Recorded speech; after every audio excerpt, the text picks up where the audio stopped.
What are we doing, everybody? Are we making breakfast? Yes. Am I gonna go out on the lawn? Are you guys gonna let me go out on the lawn? All right, let's go. All right.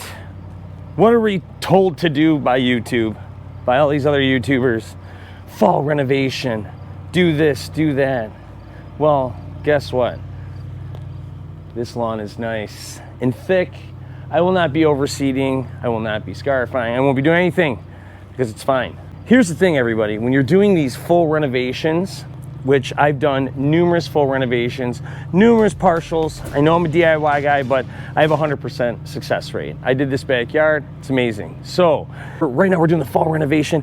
We're racing against time because we gotta get this lawn established and we gotta get the roots nice and healthy before wintertime comes. The name of the game is how fast can we get our seed germinated? Now with establishing those roots, now I wanna say one thing though, is that everyone jumps to a starter fertilizer. Now, a wise man once told me that if there is phosphorus in your soil already, when the seed germinates, it's gonna search for that phosphorus and the roots are gonna go for that, and that's its nutrients, and it's gonna establish itself. You don't need to throw more down if your phosphorus is high. And since pretty much everybody was a Milorganite junkie, so we all have a lot of phosphorus in our soil anyway. So to keep pumping phosphorus into the ecosystem, letting it leach out into my Michigan waterways is not good. I got germination. Perennial ryegrass takes 7 to 10 days. I got germination in 4.5 days. So if my math is right, that's like cuts the time in half so we can start getting the roots established. So what did I do? Root booster. That is what I start with, okay? This has 28 plus soil microbes in it. They're all good bacteria. It's gonna coincide with the seed to help speed up and inoculate your seed and jumpstart it to get it going. Inside this bottle, there are phosphate solubilizing bacteria, which will help your existing soil release the phosphorus that's in there and give that to the roots after this product helps your seed germinate. So I use that.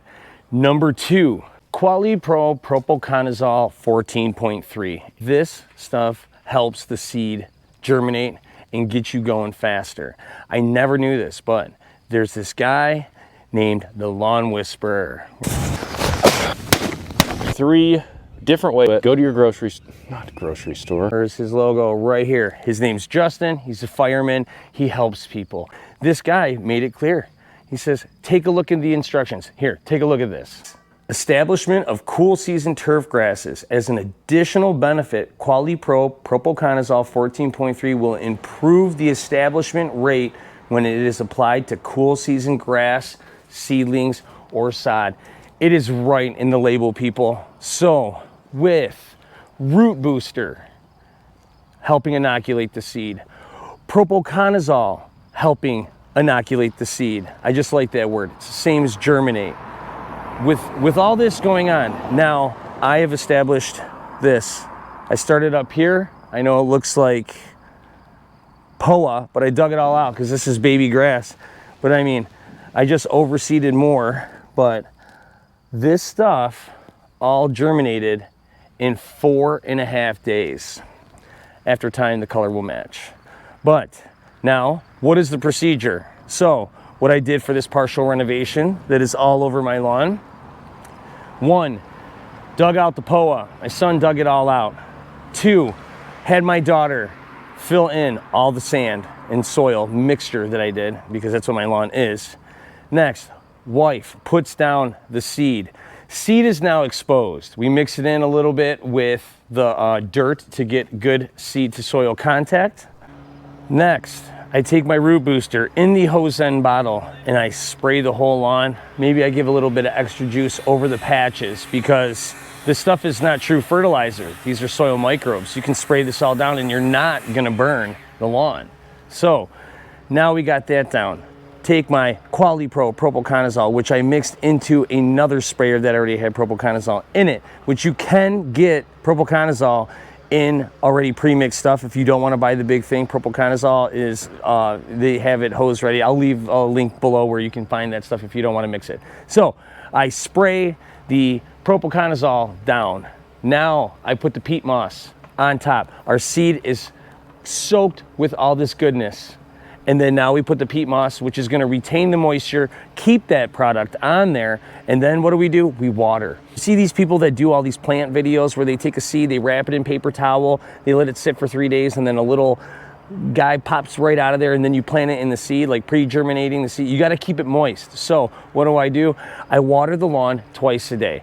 Morning, there's dew on the grass, we're all wet then early afternoon, I give it a 15-minute water, 20 tops. You don't want any kind of runoff or anything like that.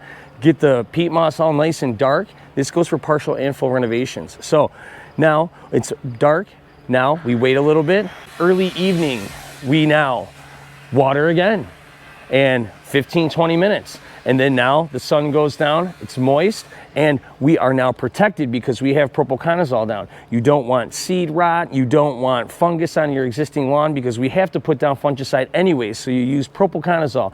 Don't use azoxystrobin, in my personal opinion. I am not a scientist though, everybody, don't forget that. I am just a DIY guy, but I can only share my experiences that I've went through, and I've had great success with this. I've had faster germination rates. And yes, it is perennial ryegrass. It germinates faster than everything else. The time rate, it's like 4.5 days. It was day 5 and I moved the peat moss aside and there was grass. So we're gonna be doing Kentucky bluegrass. It's 20 to 25 days. Fescue, which is like 15 days, something like that. You're gonna cut your time in half if it is just like what my experience was with the perennial ryegrass. So, you know, guys, that's about it. You know, I'm just trying to share. Look at this boat. Thing's ugly. You know, you guys can give it a try. You know, it's less phosphorus that we're throwing into our soil. We're using soil microbes. It's good for the soil. It's good for the seed, and it's going to help inoculate it. Propiconazole inoculating the seed, and then now we can establish the roots. If you want to put down phosphorus, go ahead. But just to let you know, when you have stuff already in your soil, the grass is going to use it. So stop just dumping. Stop throw it down. You can't do that. You got to make sure that you know what you're doing. So, all right, guys, I got a couple more videos coming up. I personally, I haven't been putting a lot out because I can barely walk. I'm limping through this whole thing. I don't even cut my lawn anymore. I have a robot that does the backyard and my son, and then my wife cuts the front and the side because normally I walk around with a cane now. Anyways, that's my problem, not yours, and I'll see you guys in the next one. I love you. Subscribe to the channel.